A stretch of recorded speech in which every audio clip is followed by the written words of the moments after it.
CAPSI podcast series, Conversations on African Philanthropy.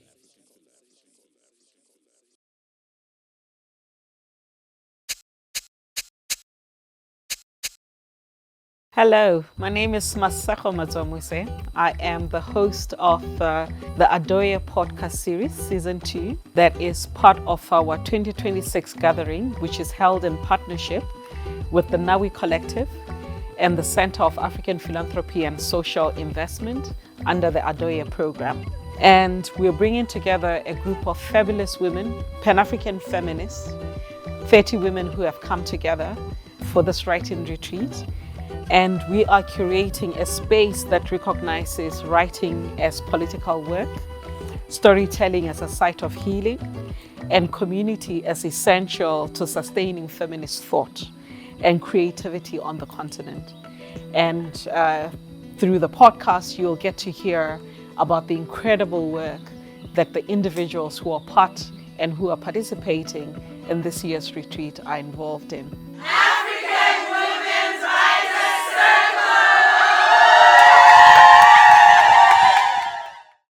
Welcome and hello. This is the Adoye podcast series, season 2.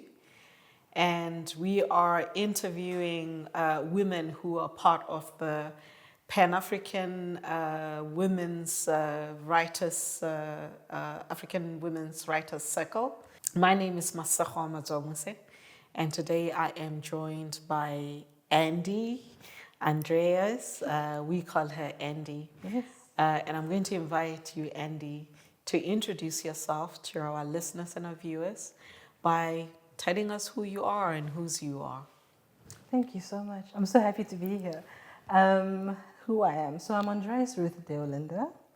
I am Congolese from the Republic of Congo, a very small country right next to DRC, not so common, especially in South Africa, given the population here. Congo Brazzaville? Congo Brazzaville, yes. Born and raised there, moved to South Africa at the age of 12. And essentially learned to speak this language here. So I think I'm a woman of many identities. Coming from where I come from, discovering myself along the way, and then my voice in my writing and poetry. And yeah, so I think growing up, a lot of my literature background was just sort of like me discovering that. I love books. English was horrible because I'm learning the language and also you're forced into this school system where you're now pushing yourself to write and to read. And so I self-taught. And the gift of writing has always been there until I realized, you know what, let me actually build this up. Yeah. And what made you lean into it, into that gift of writing? And what is the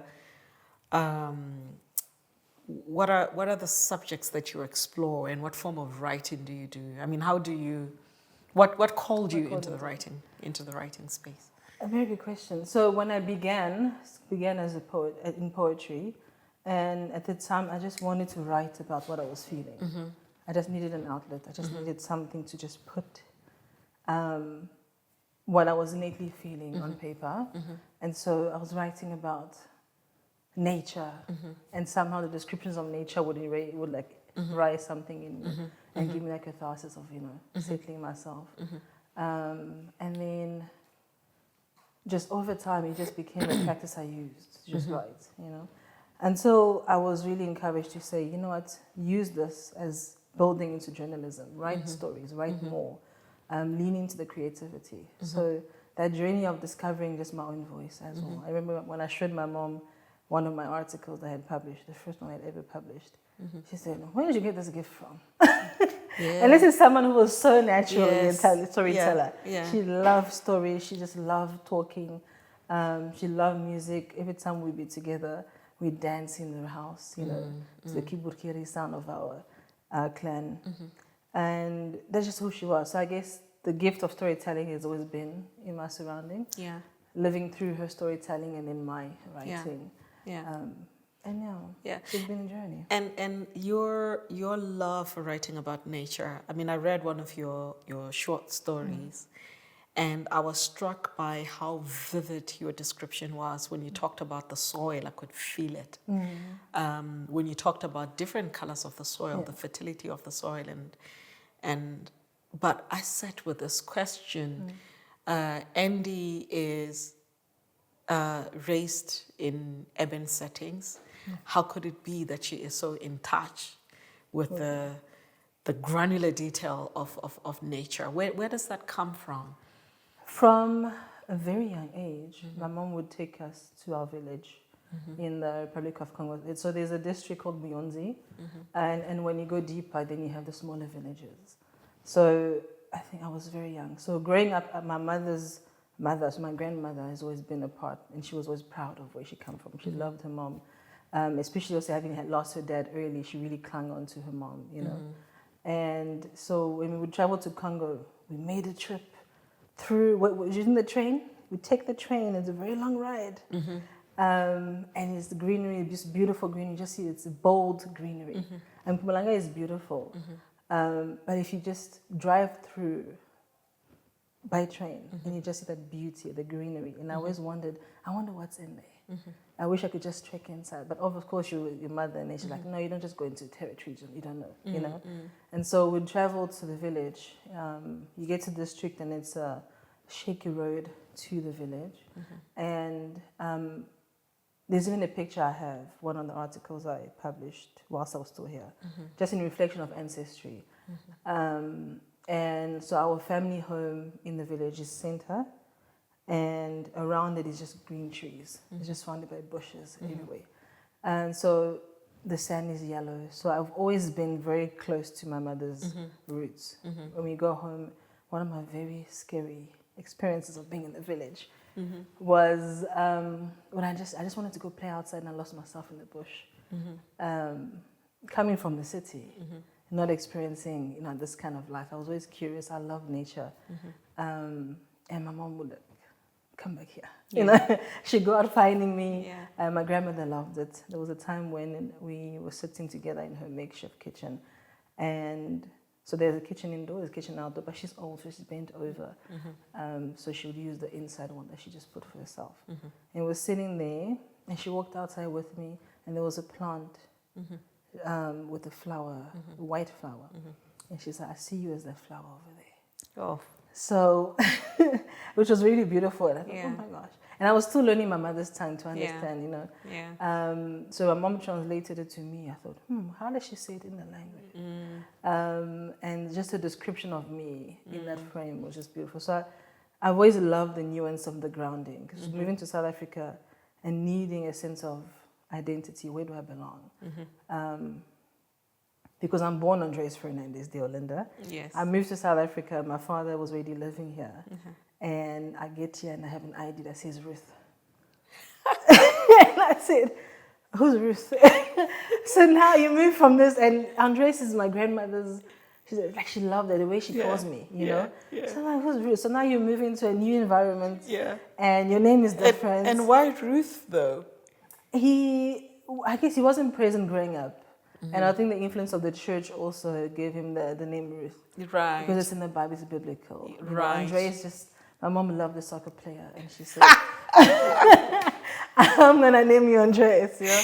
And Fernandez came from my dad's second name, who's Fernand, and then came Fernandez. I love that. So, I love the names that are actually conversations between the adults. Exactly, right? Yeah. So when I came behind the Ruth, and now I'm negotiating my identity, I'm telling people I'm not Ruth. That's just what's on paper. I'm Andréas. So there's the cultivation of my identity always led me back to home and the village, and just traveling in there and playing with the village kids who looked at me like I was a proper, the Nigerians call it Oyimbo, like a proper light-skinned white girl coming to the village. But one of the things that I like about you is you continue to cultivate green spaces wherever you are. And during the course of the retreat, we had the opportunity to take a nature walk together. And it was just fascinating and refreshing to be able to be in nature with Yes. somebody who loves nature the way that I do. Thank you. So you are a writer. You've been writing for a long time. Yeah. Before I get to the themes that you were teasing out, I actually want to get a sense of why a retreat like this one would have been important for you, because you write as it is anyway. Yeah. Why was this week? What made you answer the call, and why was this week important? Honestly, I needed it. I think I got to a point where, especially writing for international publications who write on African stories, it lacked the nuance that I really wanted, of really diving deep into the African stories. You know, who is Africa? Who are these people? The communities that we speak about. What is the language? Like, what's actually happening? And because you get the global political gaze, but then you miss the nuance. You know, and I wanted to dive deeper into that. And coming from having a master's in psychology, doing my master's in psychology, I sort of lost the sense of creativity in my writing that I grappled with. And I think it also came from just managing grief. You know, in February will be 2 years since my mother's passing. So I went to a stage, I said, I'm really losing this, you know. And I don't know how to get back to that version of me. The language was there in the poetry, in the reflections I would write about just my experiences along the way, over the time of her absence. But I thought, there's just more I want to write. There's something I'm not touching. It's not tangible to me anymore that I'm really grasping for. And then also with that loss came with the fact that I needed to now take care of my siblings, be more present for them. So I didn't really carry myself through the journey. So I needed just to say, let me focus on Andréas. You know, Andy needs a bit of time to herself, so she can just center to herself and find herself again. So when this invite came, I said, oh, God, you're good. And I was mesmerized by just being here and being in nature, something that felt really natural to me. And even along the way, agriculture and gardening became my outlet. Yes. So just being in nature and hearing the rain, and I know the rain is a lot lately. It's been raining all week, all week. We don't know if we're going to be getting out of this place, yes. But I love it so much, because I just see rain as this renewal. It's just this renewal, and then nature itself welcomes it. You know, as humans, we experience the shift that comes with it. You know, in terms of movement up and down. But nature needs this kind of experience. So just being here and sitting here, and my view is also beautiful. So I'm seeing the trees, and I'm seeing the rain come down. I'm hearing the sounds, and it's just bringing back the creativity. That and now I can write from that. Yes. I've discovered myself just being here, so it's been a blessing. Yeah, finding yourself again. Isn't that just beautiful? Oh, it's amazing. It's like I've actually been, here is Andy. Yes, yes. And you do write beautifully. Thank you. I would like to invite you to just read something from your writings for our listeners. Sure, of course. Impromptu. But there is a piece I wrote some time ago. And one that you really love. And one that I really love. And one thing this retreat actually brought up, because even though I wanted to just get back to myself, it became a healing retreat. Yeah. You know, just navigating grief. Even the story I wrote has elements of grief in it. And there's a piece I'm writing where I'm challenging the stages of grief that psychology has defined. And so it's not a stage. There's no stages in grief. It's a curiosity that comes from the ability to either sit in the grief or move forward. Yeah, right? and it's circular. And it's circular, exactly. So this is in connection to that sort of move. So it reads, to the woman who wears her pain like a veil, an ornament of sort, inviting enough to marvel her strength, but as a camouflage, never revealing the true colors of her cocoon. The deep gray of her sadness paints against the glitter of her eye, and with every smile and gentle laughter, She awakens a natural peace that settles the soul as if falling on a bed of pure white feathers. To the one whose mantle spills the essence of love, hard love, unconditional love, love through tears, love despite fear, the forgiving kind of love, a sojourner enlightening a flame even for the most somber heart. To the hustler, whose resilience though battered by battle, summons a deep indigo, where wisdom stirs and heavy and unseen, like tectonic plates beneath the soul. Every piece of cloth, repurposed hanger, mattress bearing 1,000 stories, the vintage silverware passed down generation, laid on the soil of the old market. Among the fleet of people turning tricks to bring bread to the table, at times, the ticking clock sounds the echo of a failed arduous labor afternoon. And though the air of disappointment bears the mist of defeat, it is well. It was well. Never once did those grey shades turn the tide. No thunderstorm seemed strong enough to blow her wind. Until it came a time when her efforts wore thin. The silence of her pain took its toll until a time when all stood still and the wind rose in gentle embrace as she surrendered. She remained the goddess ember, shining through the flame that sought to burn her to ash. So, to the woman who fought her battles so mightily, your veil, while perfectly laid, never hid your grace. While I may never have understood your plight, I knew enough to offer what I could. And if that were never enough, forgive me. And as you rest, I'm reminded that your transcendent warmth continues to hold me still. As you have passed on your baton, may the heavens open above to guide me through all the toil. Thus far, I remain a prototype of your leadership you set forth. I just hope you remain proud in my imperfection. Oh, what a beautiful, beautiful love letter and tribute, and I suspect a tribute to your mother. Yes, it is. It's such a beautiful poem, and one can tell from just that the love that was shared and the rhythm of it.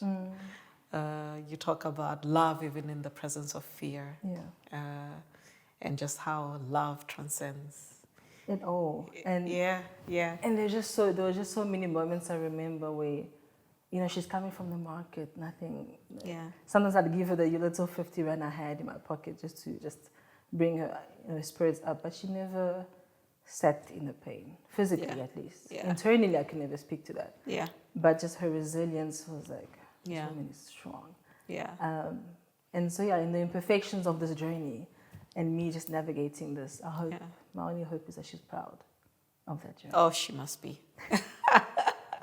Thank you. She must be. She must be. And I hear that language a lot, because even now, along the retreat, one thing that came up, and I think it's also just this language of grief, and what it has brought up, is this relook. So in 2020, she began this family group where she started tracing our lineage to 4 generations back. So I'll be the 5th generation now.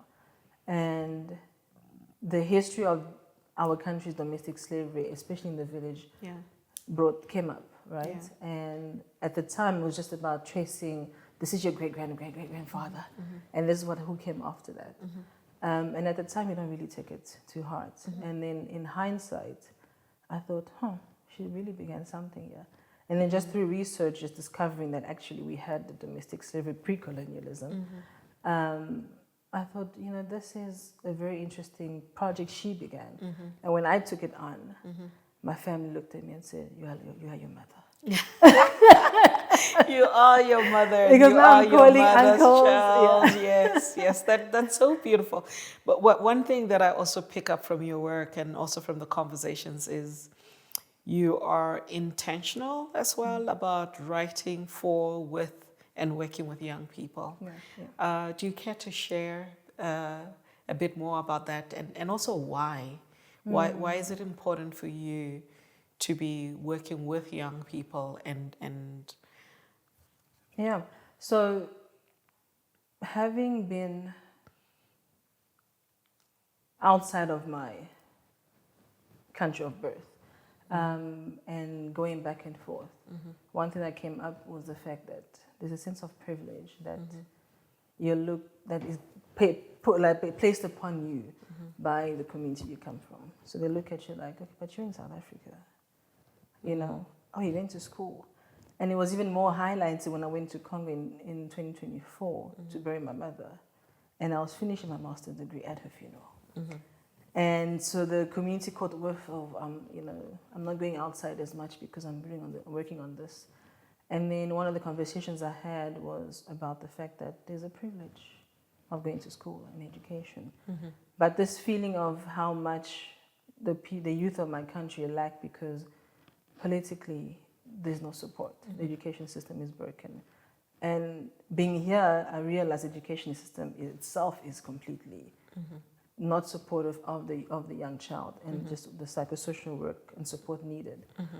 So I thought, you know what, I need to really develop a program where, because innately creativity is who I am, I want to use the creativity to sort of get them to a place where they can use that as a medium to build skills and over time see themselves in a future that they now sit in sort of a desperation longing for but don't have access to. So when I started in conceptualizing what I want to do with them and the whys, one of the conversations that came up back home was the fact that there's a sense of apathy and they're very creative people. There was a child who was making cars from wire and taking parts from a car that just was sitting on the road and made it functional. So there's a creativity there, but more than just being a creativity for skill development, it's also a tool for just healing. And I think African youth need, outside of the education system, and yes, it's good to have that grounding and training, but those that can't, or those that can't reach the full potential they can because of what's happening at home or the environment. My hope is that I can just use what I've been taught to just impart something in the youth. One seed at a time, I always say. Yeah, that's my advocacy, I think. Yes. Yeah. And it's such important work that you do. I'm taken back to the writers' retreat itself and the conversations and just thinking through some of the topics where you were quite animated but also questioning. And when we started talking about epistemic justice and this writing work being part of a wider decolonial project, and we began to talk about language. You had questions there.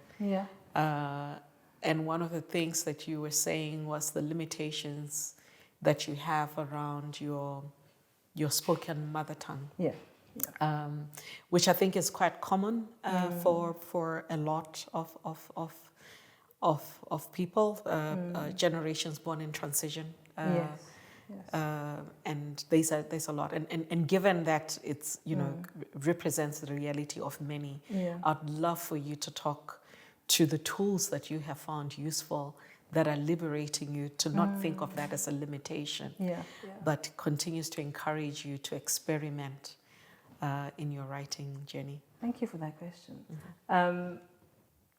So growing up, coming to SA, learning English, there was a stage where it was like, because she wants to learn English, now we are speaking English at home. So don't go, I also want to learn. I want to understand what you're saying. So as I'm learning, she's learning, right? And then once it got to a comfortable stage, she said, okay, no more English in the house. Now we're speaking French. But she always spoke in her mother tongue. But it would be words that she would use, songs in prayers that we would share. And also being in connection with my grandmother, when she would call, you learn the greeting, you would understand parts of what she's saying. in her prayers, because her prayers she would try to make her prayers consistent so we could at least grasp something from it. But I've always sort of wanted the full experience. And I think by the time I came of age, I don't know, to truly appreciate, the essence of the heritage of language, she rested. But by that time, the burning was already there. So now, thankfully, through my uncle, her brother, who I guess was a best friend, I use him now as my tool of learning. So, and every time he talks to me, the song, he always sings like, because his name is Puki, right? Yes. In French, I would sing Tonton Puki pluie, which means Uncle Puki, it's raining. Yes. But I would only say Tonton Puki rain. Yeah. Right? Yeah. And so he would sing these songs that I would sing in my youth. Yeah. That I don't remember now. Yeah. Yeah. But he just sings them. You know? So the literary device that I use in writing, that I've actually developed whilst being here, is through his support. Yeah. And he loves the fact that I'm at least trying. Yeah. To be more in tune with the language. And there's also times, because in the village there's Bembe, in the district, in the village district, so it's like just outside the main city, I guess. The language there is Kituba. Monoktuba, right? So sometimes I would speak and I'll mix the two together. Yes. So there was one day when he was speaking, he just spoke in Bembe in the hallway, and I looked at him and I said, "Can you stop? It's on video call." Yeah. I said, "Please calm down."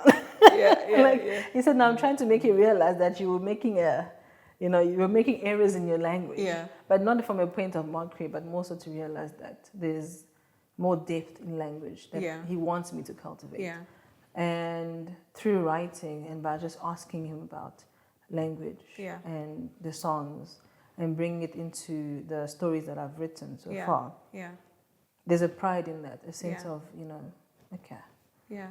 So that this retreat has brought up that need for now using, even if it's not the full, flow of speaking fluently, but at least I can bring it in songs. Yeah. And just that connection, and also just the ability to just connect what I remember of the village being there. My mom helping one of my uncles to shave himself, and how the ground felt, and the well here. So all those imageries, and I'm a visual learner, so I want to see. As I'm walking into a place, I want to feel what's the air like, what's the sound of my feet as I'm walking. Who's this side? Who's that side? What are the colors around me? I love color. You're very observant. Thank you. Yeah. What, as we wrap up, just two questions. The first one is, what has stood out for you from this retreat, and what do you take away? What would have been an aha moment, if at all it has arrived for you? The aha moment would be the safety of grieving in different ways. And going back to the curiosity, grief, moving from one place of feeling like you really want to just grasp, time is moving, but you want to grasp and hold on to, because of the fear of, if I move, does that mean I'm letting her go, or I'm letting whatever kind of grief, whether it's grief of a lost one or grief of a career, whatever form, just moving past that grief to a stage where now you can find the rhythm of yourself. It has brought back the understanding that it's a curiosity that happens, to wonder about the world, to wonder about what's on the other side, and give yourself permission to feel the weight of that's the journey. And the tears will flow, but the language that comes from allowing yourself to feel in different forms has been that moment. It's very liberating. Thank you. You walk away from it feeling much lighter. Much lighter. I can go home and say, guys, I love grief. For people who are curious to read your work, what should they look forward to, and where do they find your current writings? So I have two platforms. So I've recently launched a media brand, which I've titled the Harvest Africa. The Harvest Africa. The Harvest Africa. And it is a website, it's there. There's a couple articles already published on there. And I call it, my slogan for it is Africa Between Headlines. Ooh. So, I love it. The Africa Between Headlines. Yeah. We might be here for another half an hour. I'm like, tell me more. Yes. The Africa Between Headlines, because I'm so tired of just global media missing the essence of the stories that we write about. There's that in-between phase where if we talk about liberation, we talk about change and transformation. It's not enough to just talk about what's happening up here. Let's get to the bottom. Let's speak about the stories that the community is engaging with. And then, so through that media brand, I've established a foundation through which now I run the Youth Project, which by the time I leave here, I'm really praying that I don't need it to be a mass project. I just need it to be effective for, even if it's just one child. Yes. That's my work. So, and I have a blog on Substack, which is a popular. So the Harvest Africa is the formal form of media that I'm putting out. And then the blog, which I also titled the same, the Harvest Africa blog. Right. That's where I write my reflections. And that's where people can read Harvest Africa. The Harvest Africa. The Harvest Africa. The Harvest Africa. The Harvest Africa on Substack. On Substack. There you have it. Andrea, Andy. Should I say Ruth? You can. Honestly, that's why when I put my name down, I always say Andréas Ruth, because I've earned it now. You can call me Ruth if you want. You can call me Andréas. I've earned it. Absolutely, yes. And once again, I'm Masego Madzwamuse, and this is the Adoye podcast series, season 2, brought to you by the Nawi Collective and CAPSI as part of the African Women's Writers Circle. Thank you. Thank you, Andy. Thank you for the opportunity. I love it. You've been listening to the CAPSI podcast series, Conversations on African Philanthropy.